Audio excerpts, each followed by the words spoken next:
Құрметті апайлар, әріптестер бата келеміз бе?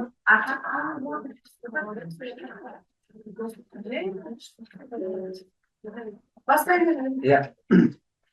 Құрметті ағай апайлар, әріптестер, онда біздің ғылыми өндірістік семинарымызды бастайық. Семинардың тақырыбы оқу құрал басылымдарының графикалық проекциясы, құрылымы, мазмұны, графикасы.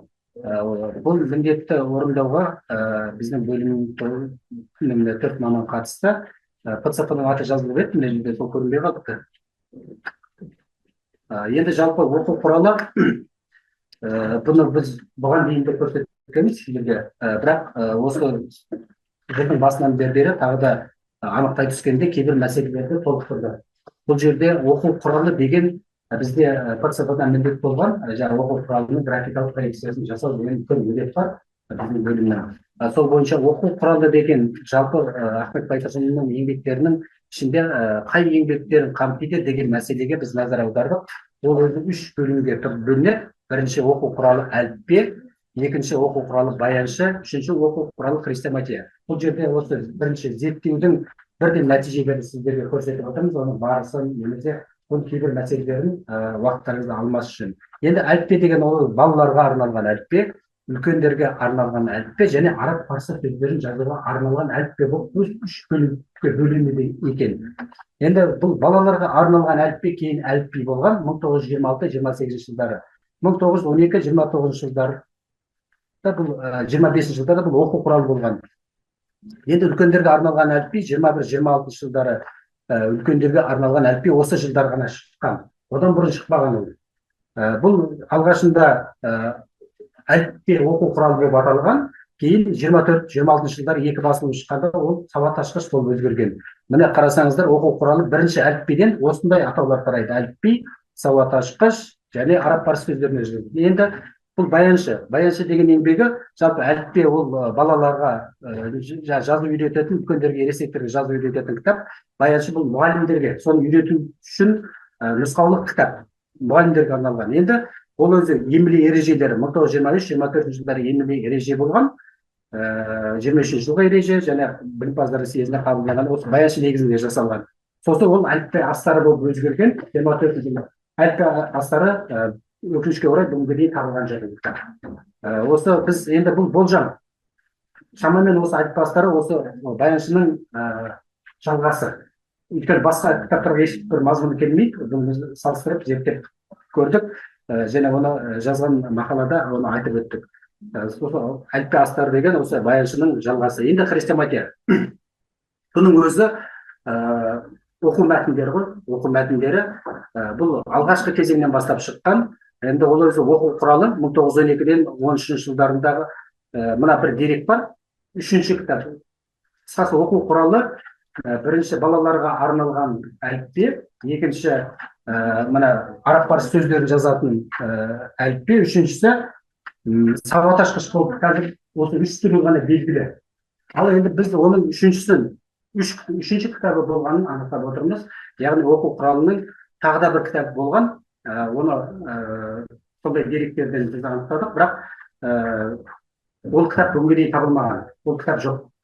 1913 жылы 12 жыл ғана баспаға берілген, одан кейін берілмеген, шықпаған ол кітап. Оқу құралы осы 3 кітаптан тұрады, бізге яғни екеуі ғана белгілі, үшеуі белгілі. Бұл енді бұл дерек осы неде графикалық проекцияда тұңғыш рет айтылып, ғылыми көпшілікке айтайын деп тұр. Осы оқу құралы, 3-ші оқу құралы. Енді оқу құралының тағы да бір түрі бар, ол Телжан Шонанұлымен бірге шыққан 400 беттік үлкен мәтін.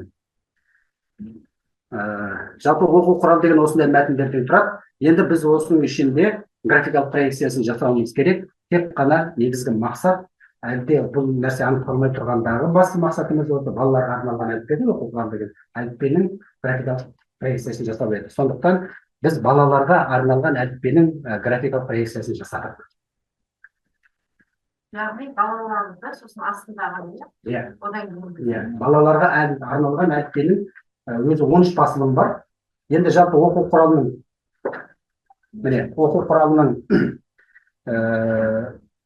түгел басылымдарын осындай белгіленімдер бойынша анықтағанбыз түрлері бойынша. Соның ішінде мына балаларға арналғанның өзі 13 басылым. 13 басылымның біз 4 басылымын ғана таңдап алып, соның практикалық проекциясын жасадық. Оның себептері бар, оны қазір айтамыз. Міне мынау екінші беті. Енді жаңағы тізім ол толық ақпарат. Ол қайда басылды, қанша тиражбен басылды, мына сілтемеде берілмейтін ақпараттар бағанағы кестеде берілген. Енді толық тізімі мынандай 23 басылым бар оқу құралының. Оның соңында екеуінің ғана тағы 2 басылым бар. Бұның өзі дерегі бар екені анықталып, зерттеліп, солай көзіміз жеткен, бірақ қолымызда жоқ нұсқалар осы 2 кітап. Ал қалған 23 басылымның бәрі бар. Оны салыстырып, бір-бірімен электронды мәтін жасадық, электронды мәтін, Word мәтінін жасадық. Жалпы тізім осылай. Енді осы оқу құралының осындай толық библиографиялық тізімі оған дейін жасалмаған еді. Бұны біз бөлім жасап отыр осында. 23 басылым. 23 тізім жасалды. Осы тізімге жету үшін біз осы тізімнің өзін жасау үшін Әзиз 54 кітап кириллмен шыққан 54 бар. Байтұрсынның кириллмен шыққан 54 кітабының PDF нұсқасын жинады. Word нұсқасын бөлек жинадық. Соның бәрін салыстырып келгенде, ішінде қандай деректер бар екенін де салыстырдық. Оның ішінде көптеген қателері бар. Түр нұсқасымен салыстырдық. Сонда солардың бәрін жинақтап келгенде, осындай топ тізімін жасадық. Дұрыс деген осы. Бұның ішінде біреуі, мысалы, біреудің алған мына басылым дұрыс екен деп қоя салмадық. Оны тексердік. Оның қателері бар екен. Сонда қысқасы мыналардың бәрі ең дұрыс нұсқасы осылар. 23 басылымын осы анықтар. Енді мысалы бұған дейінгі басылған 5 томдық, 6 томдық шығармалар жинағында құралдар туралы тізімдер берілген, бірақ оларда анықталмаған нақты емес. Сонда қате ақпараттар бар екен.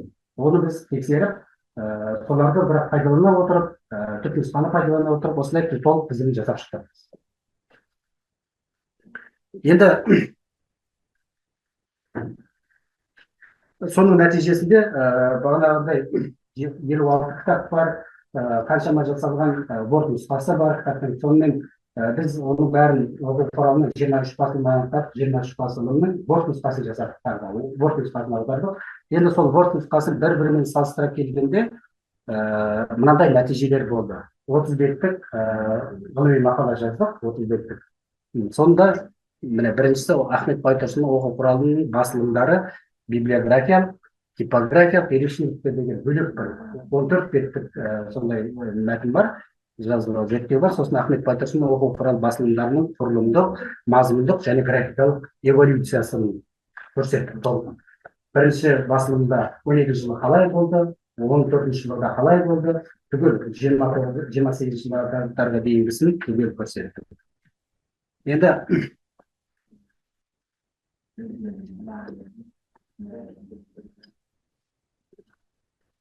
жалпы бірінші жағы міндет бойынша зерттеу 3 кезеңге бөліп жүргізілді. Бірінші кезеңде оқу құралы атауының терминдік мағынасы, дефинициясын талдауда әліппа атауының мен байланысы, одан айырмашылықтары көрсетілді.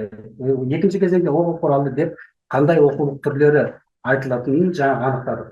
Жаңада суретті көрсеттім. Үшінші кезеңде оқу құрал басылымдарының толық библиографиясы жасалды. Оны да жаңа көрсеттік. Енді екінші екі мақала дайындап бердік қой. Екі мақаланың біреусі қазірдің бірінші номеріне, бағының 2021 жылғы бірінші номеріне жарияланды. Сол цифрлық мақаламен.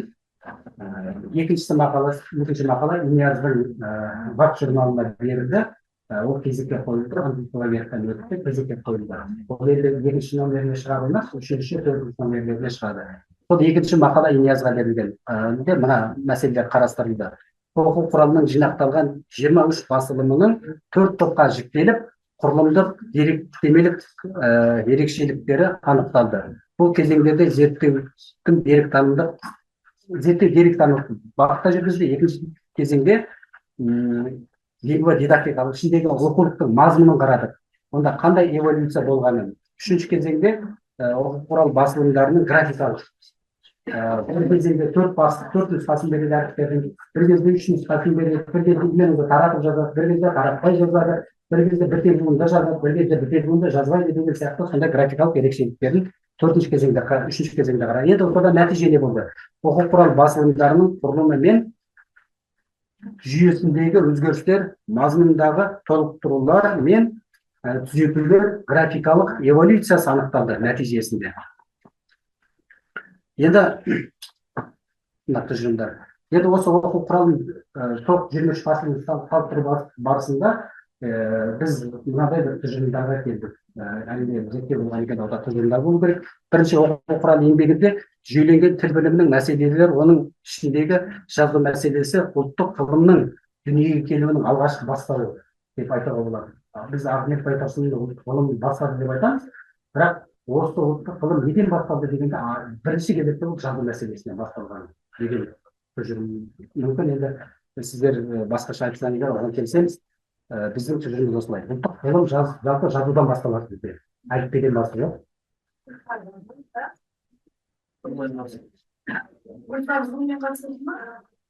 Екінші оқу құралы еңбегіндегі берілген қаріптердің алфавиттік рет тәртібі өзіне дейінгі Құран әліпбиімен тәртібіне сәйкес келеді.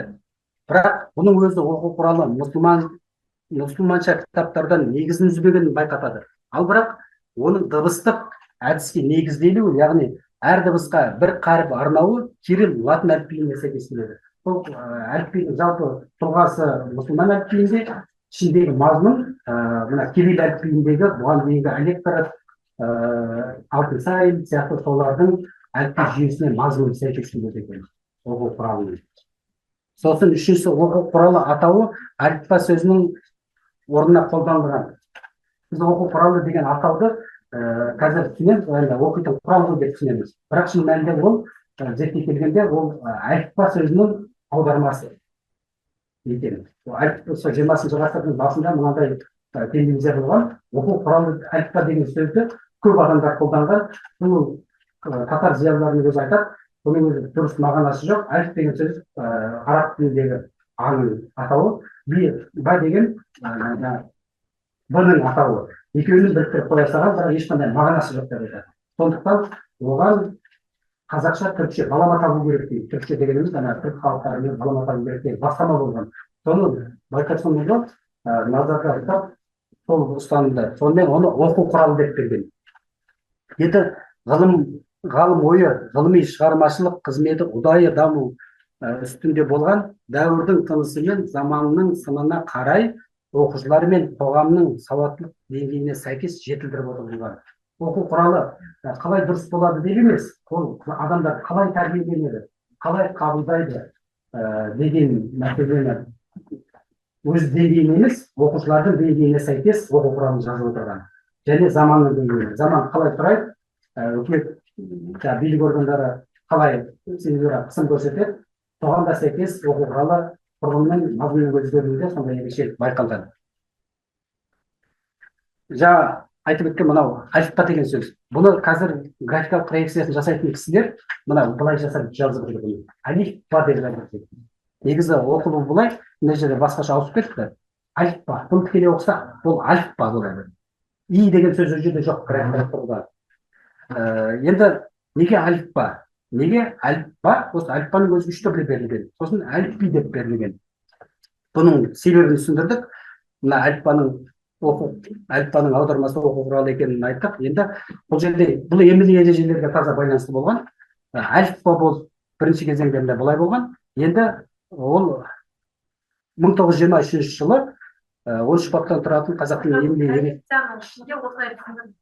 бұл мақаланың ішінде түсіндіріліп тұрады. Бірақ оны біз сақтадық. Осы ерекшелікті проекцияда сақтадық. Әр жылдарда кезеңдері сақтадық. Бұл мына ғылыми түсініктеме ретінде берілген мақалада осы әліппа деген мәселе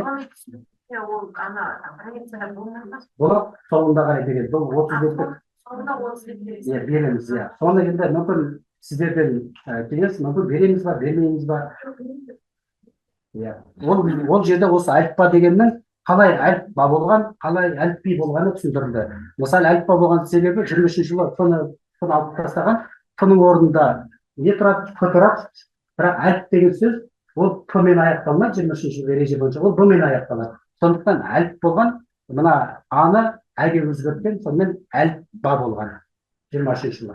Енді 26-ші жылы әліп би болатын себебі бұнда жазылып еді. Міне, мына 4 дыбысты түгел алып тастаған кірме сөздердің.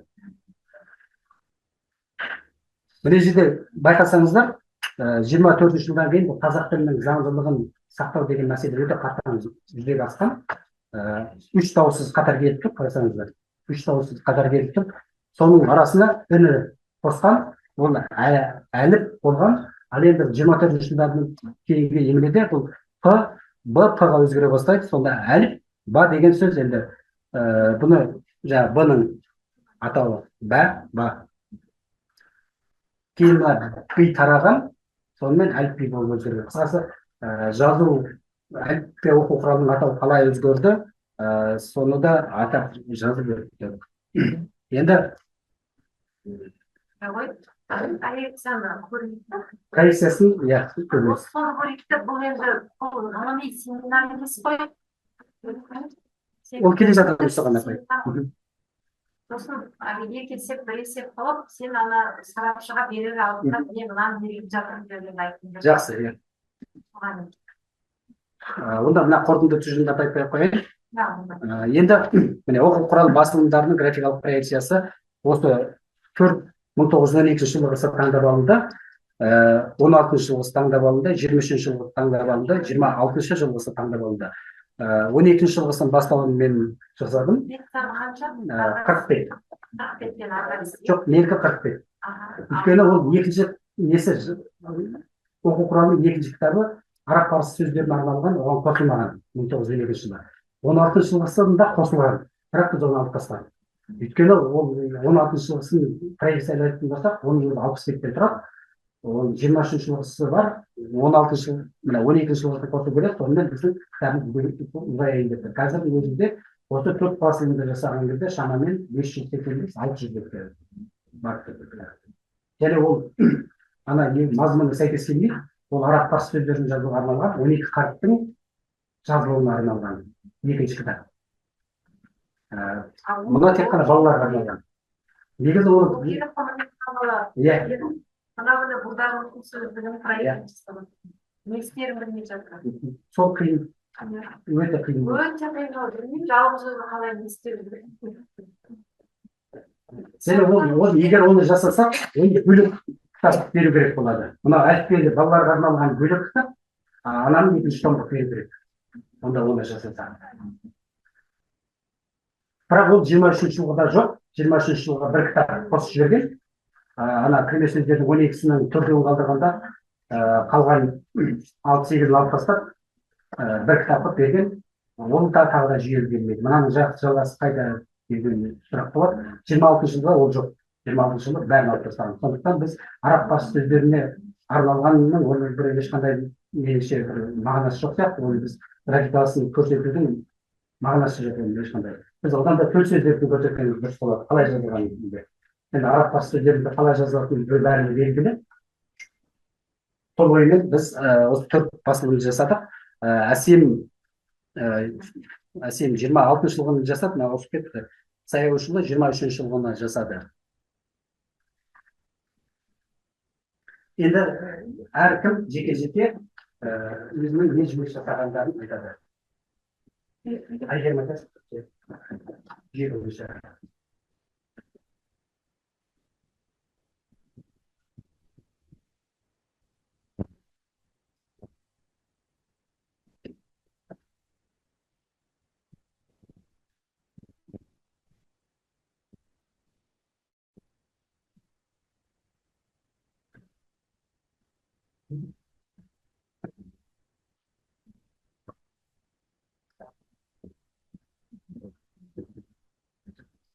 Менің графикалық проектті жасаған оқу құралым 1916 жылғы оқу құралы болды.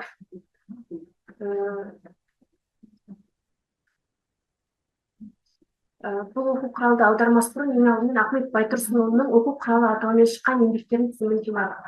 жинадым. Яғни Ахмет Байтұрсынұлының оқу құралы атауымен шыққан еңбектердің тізімі, 18 еңбек тізімі шықты. Ол еңбектерді мен түрлі дерек көздерінен алдым. Мысалы, Әділет Ахметұлының оқу құралы туралы мақаласынан, тіл тағылымнан, 12 томдық Ахмет Байтұрсынұлы шығармалар жинағынан жинақталған тізімдер болды. Сол тізімдер арқылы оқу құралының көрсеткіштерін анықтадық. Келесі жұмыс барысы. Жұмыс барысында біз ең алдымен оқу құралы 1916 жылы оқу құралымен танысып, түпнұсқасымен жұмыс жасадық. Одан кейін оны аудара бастадық. Аударғанда 1916 жылғы оқу құралы 1914 жылғы оқу құралымен салыстыра отырып аудардық. Одағы айырмашылықтарды осылай жасыл түспен белгілеп, екеуінің арасында қандай айырмашылықтар болды, қай сөйлем қалай жазылды деген мәселелерге назар салып, солай аударып, сондай Анау қай жерде тұрады? Проекцияның қай жерінде тұрады? Айырмашылық болып тұрмайды. Айырмашылық менің ақылымда тұрады. Бірақ мына жерде мына сөйлем қалып кеткен деп түгел емес. Біз бұның қайсысын нұсқасын... Анау өзінде тұрғаны жақсы емес па? Қарашы, сен анау ол үшін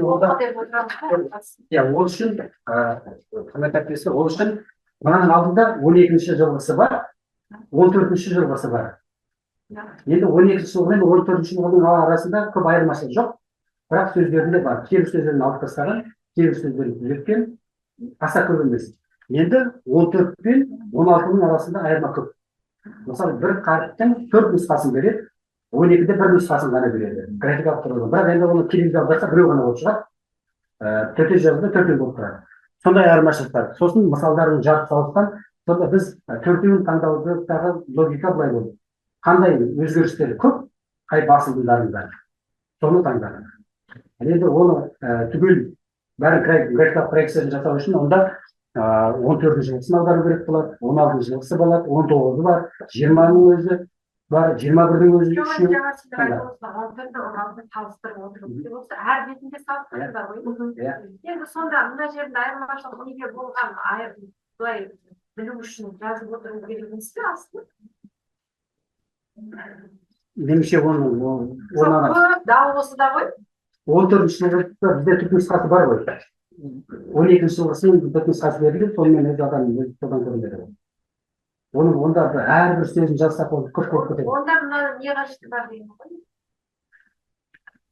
Жоқ, мына аудармасының өзінен салыстырып алады ғой. Мысалы, бірінші ода не жазылды екен, 12-ші жылғысын көреді, 16-ші жылғысын көреді, мынандай айырмашылық бар екен деп содан ақ көрінеді.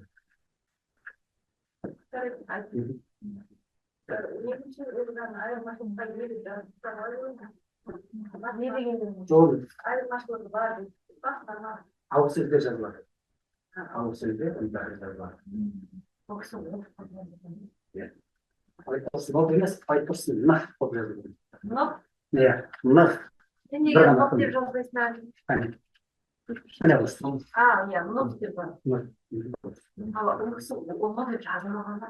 Алғашқысында оқып кеткен. Кейін ол ұлы болып жазылады кейін. Қай жылдан? Саналы жемістер.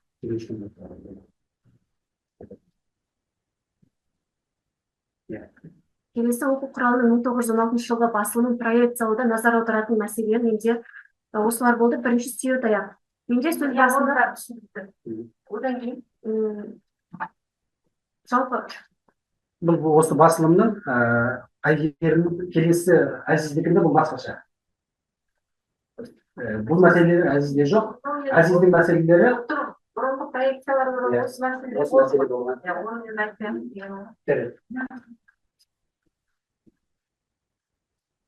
Сосын келесі енді осы проекциялардан мен үйренген дүниелерім ол 1916 жылға дейінгі еңбек ережелерін, 20 ғасыр басындағы мәтіндердің графикалық сипатын, графикалық проекция жасаудың әдіс тәсілдерін, төтеме берудің әдіс тәсілдерін және қазақтың ережедегі Ахмет Байтұрсынұлы методикасының жалпы меңгерді.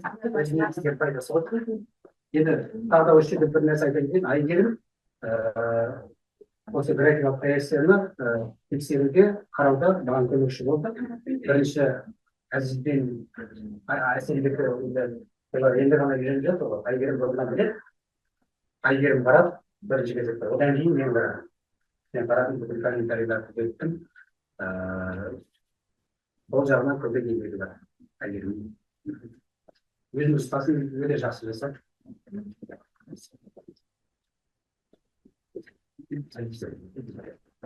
әйгерімдікі 67.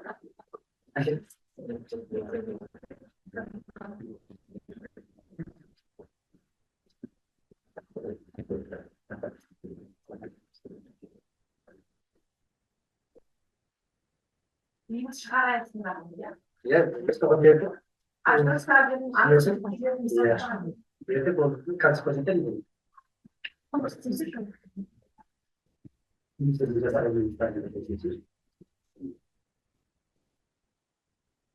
Ол вирусқа қиын болып жатыр. Қанша метр жасап аяқтай алмайды. Ана суреттерінде бір болып суреттер туралы қоңыз атымдағы суреттер берген, оны әсер жасап, туралы әсер еткен.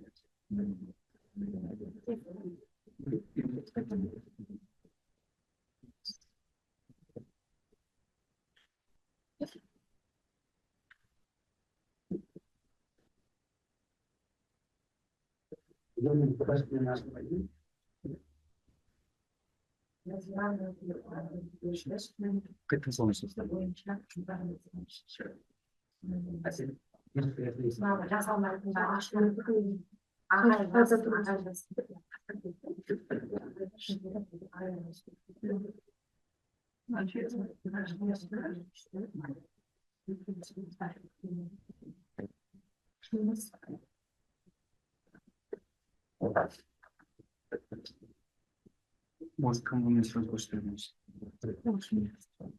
Мында көй башына өтеді. Көй башына өтеді.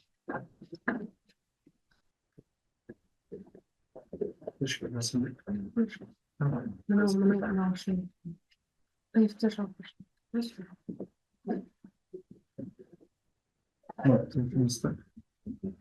Білем, оны жалпы. Может, ноутбуктан көрсетесіз?